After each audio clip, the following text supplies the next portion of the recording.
Interested in using threaded connections in your jewelry? This video will get you started. Hey, I'm James, and this is one of my videos on using cold connections predominantly for jewelry.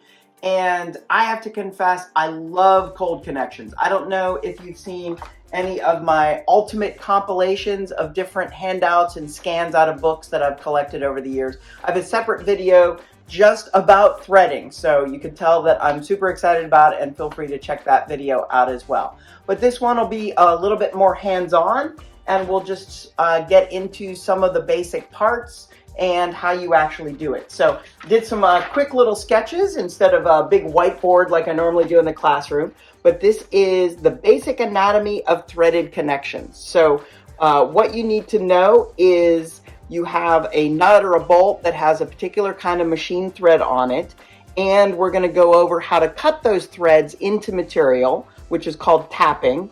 And these are the main parts. So this would be a threaded part of the material. This is like 2 layers of material. And if you wanted to bolt them together, what's best is that the top material isn't also threaded, because it doesn't actually pull it together tightly.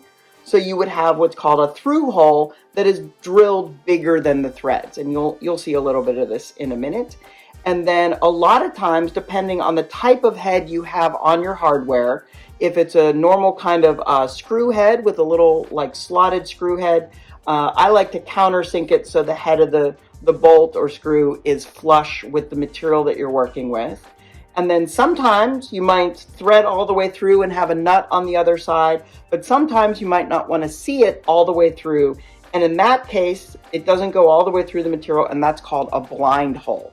So that's just some basic anatomy and vocabulary, and then we'll get into actually tapping or cutting some threads now.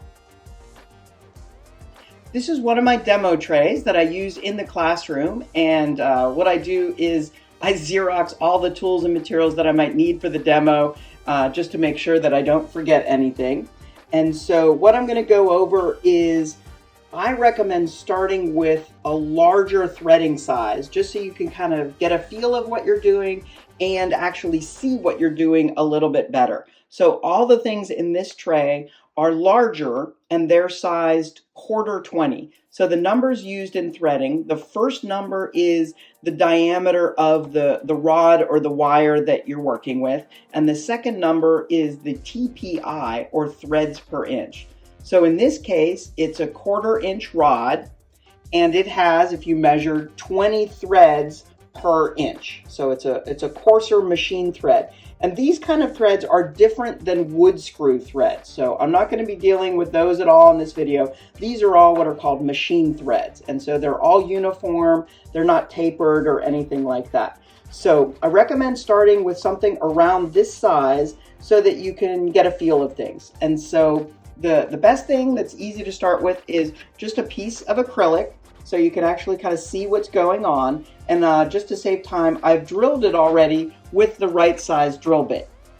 So every tap that is used to cut threads has an exact size drill bit, and there's charts for these, that is a little bit smaller than the threads you're going to be cutting. So then when you go in with the tool to cut those threads, this tap here, it will have the material to chew into and cut those threads. If you don't have the right size drill bit, then either you don't have the full threads, or you don't have enough material to cut into, and it just doesn't make a good connection.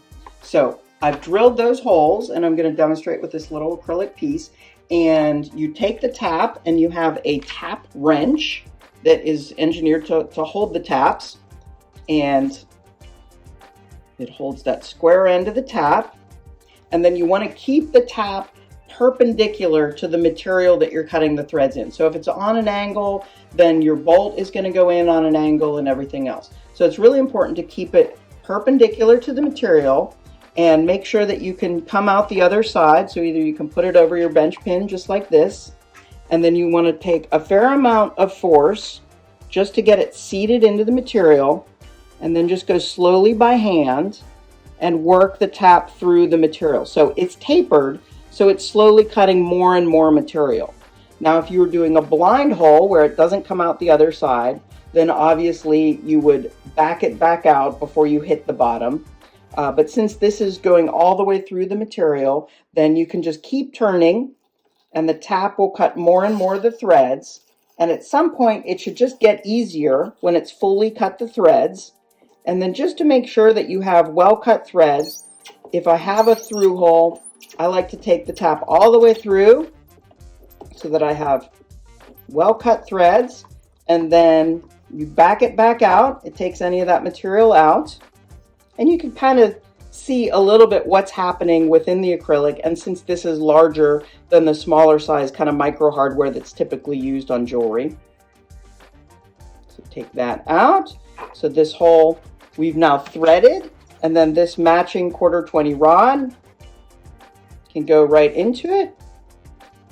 And you have a threaded connection. And I will explain a little finding that I came up with, that even though this is a larger threaded connection, a little piece of jewelry that I designed to use that in.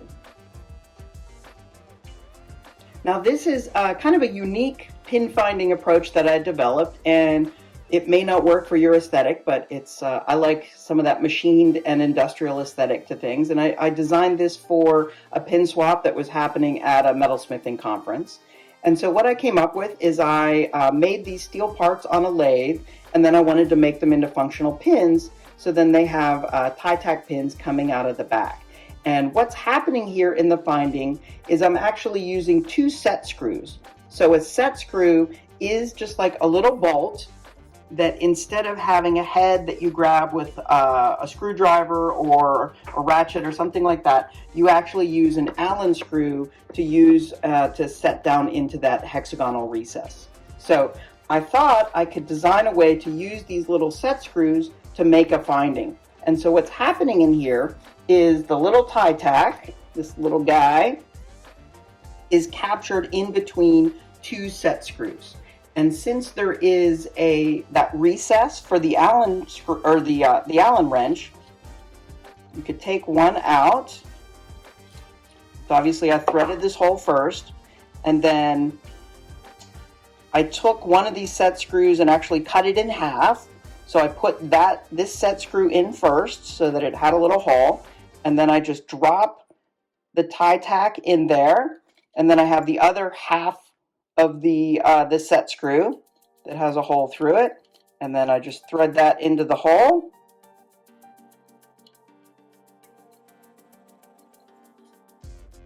And it tightens down and captures the tie tack in the pin finding. So it's a great way with like cold joining, and you don't have to worry about soldering or cleanup or anything like that, but it's just kind of a fun sort of industrial approach to coming up with a pin finding. So I don't know if necessarily you'll use this in your work, or you could kind of hide this into other pieces that might not look as industrial, but it is a pretty unique finding, and I'd love to hear if you integrate it into your work. Now I'm going to get into dealing with smaller hardware that is a bit more common with jewelry making. So for jewelry making, you might not want to be using hardware as big as 1/4-20. So there are much smaller hardware sets that are about the size of eyeglass hardware, and that might be a way of using these threaded connections, but they're not as visibly apparent. And so this is another one of my demo trays that has the variety of different tools, materials, and samples that I need. And there are 2 main sizes of mini or micro hardware that, again, just like the numbers for larger threading, are either 0-80 or 0090. And that has to do with the size of the wire that's threaded, and also then the threads per inch, either 80 or 90. Now, when I got into this, I decided to just stick with one size because it's very difficult to see the difference between a 0-80 and a 0090. So in our studio, we only use 0-80 just to prevent confusion and using the wrong hardware with the wrong threading and everything. So over the years, I've really appreciated the quality of Reactive Metals Studio. They supply all of the micro hardware that I work with, as well as a variety of other interesting tools and materials that might not be as common with the larger suppliers. So they sell assortment packs of all different types of the hardware with different metal finishes, different head styles, and things like that. And just like with the larger size, it's the same kind of thing. So instead of that larger tap, you have obviously a significantly smaller tap and then a different handle for holding that smaller tap. And then keeping your drill bit straight is really important. So typically for the 080 hardware, the number 52 would drill a through hole that the threaded rods would fit through, and then a 55 would be what you would use to drill the hole to then cut the threads into the hole. So same kind of things that you saw on the larger one, but it's good to practice with a bigger one so that you eliminate any wobble or things like that, and then you can be more precise when you're working with the smaller hardware. These are some examples that have incorporated those 80 nuts and bolts into the findings. So these are just some anodized aluminum bracelet blanks with a little spacer tube, and you can see the threaded rod going through, and then the nuts on either side, locking that together. And then this is a pin that I got at a pin swap from Zach Peabody, who uses a lot of these smaller hardware pieces in the assembly of his work. And you can see again, it's just different head styles of the hardware going through the different components, and then nuts on the other side of it, obviously making use of the industrial aesthetics. And then this was another kind of spin pin that I made for a pin swap, where I cast these bronze pieces from an original that I machined. And then there's different hardware on the back holding the anodized aluminum section, and then creating a little spacer so then the front can kind of spin. So this is what's inside. So using two of those little nuts and bolts to bolt the aluminum to the back pin finding, and then one more bolt going through the front with a little spacer so that it'll spin, and then bolting to the center of the back plate there. So you can really get sophisticated with the different types of assembly, and it's kind of like your own custom erector set for jewelry. And like I said in the beginning, I love cold connections and all the creative problem solving that's involved in it. So I hope that this has been informative and inspirational for you, and I'd love to see what you end up creating with threaded connections. If you enjoyed this video, please be sure to hit that subscribe button so that you can hear from me when I post future videos. Thanks for stopping by.